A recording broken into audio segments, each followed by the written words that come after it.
You all know that Communities for Just Schools Fund, our commitment is to advance the holistic safety and the civic leadership, as well as the governing power of local communities. So most of us either came up, taught, or part of this most recent era of education reform, which can be described as an era of corporate education reform. We've seen waves of many school closings. This accompanied a change in demographics of CPS and an overall decline in the student population, but also they were building those schools at a time when the population was already declining. What you'll never hear in any of their discourse is the structural inequity that makes our schools struggle in the first place. If you have children on the south and west side of Chicago that go to schools where there is no world language, where there is no air conditioning, where they have police and counselors, but they don't have a science lab. While in the same city, another child has a completely different experience.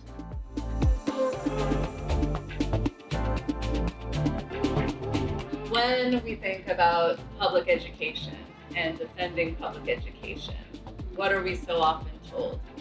There's not enough money, right? We say that that is a false narrative, that there absolutely is enough money to fully fund public schools across the country, to make every single school a sustainable community school, to make sure that every single child in the country feels holistically safe. Chicago also has continued this history and legacy of very powerful movements that have pushed back against this. So youth-led and intergenerational struggles for police-free schools and away from punitive ideas of discipline, multiple hunger strikes in the city for schools and school buildings in Little Village and at Diet, massive pushback against school closings. We did sit-ins at the mayor's office for 2 days. We chained ourselves to the statue outside the mayor's office, right? We bird dogged, all that stuff. It doesn't matter which one of us get the credit. Just know that we were all in there getting it done, and it got done. We have to shape how those institutions operate. When we're organizing, we have to be really unafraid to make radical demands that may seem unwinnable in the moment. It was really important that we had fiscal independence from the system that we're trying to work with, because we needed to be able to not be punished for fighting for what we believe in. Our job is not to become a spoke in the wheel of corporate interest.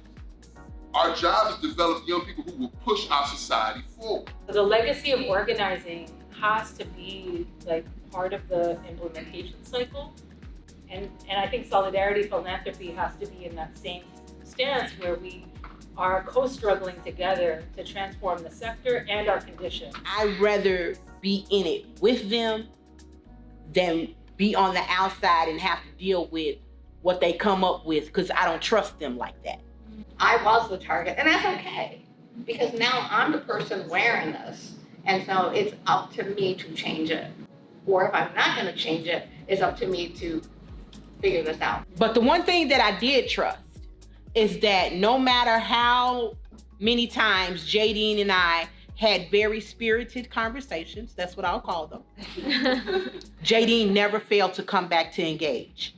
It takes years of showing up and doing what you say you're gonna do. That comes from being human.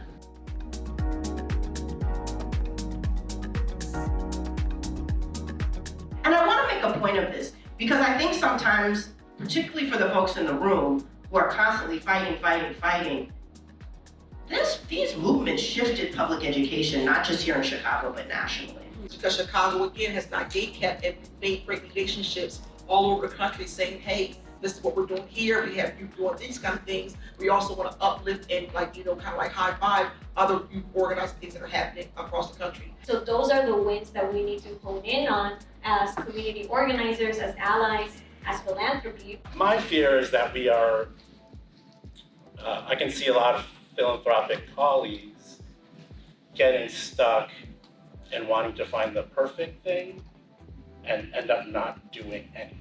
Yeah. They're waiting for the perfect concept paper, the perfect strategy, the, Oh my God, right? yes. The perfect grant proposal. Funders Anonymous. Yeah, and I think this is like where we can take a page from like how the other side is operating and actually just like flood the organizations that are doing the work with money.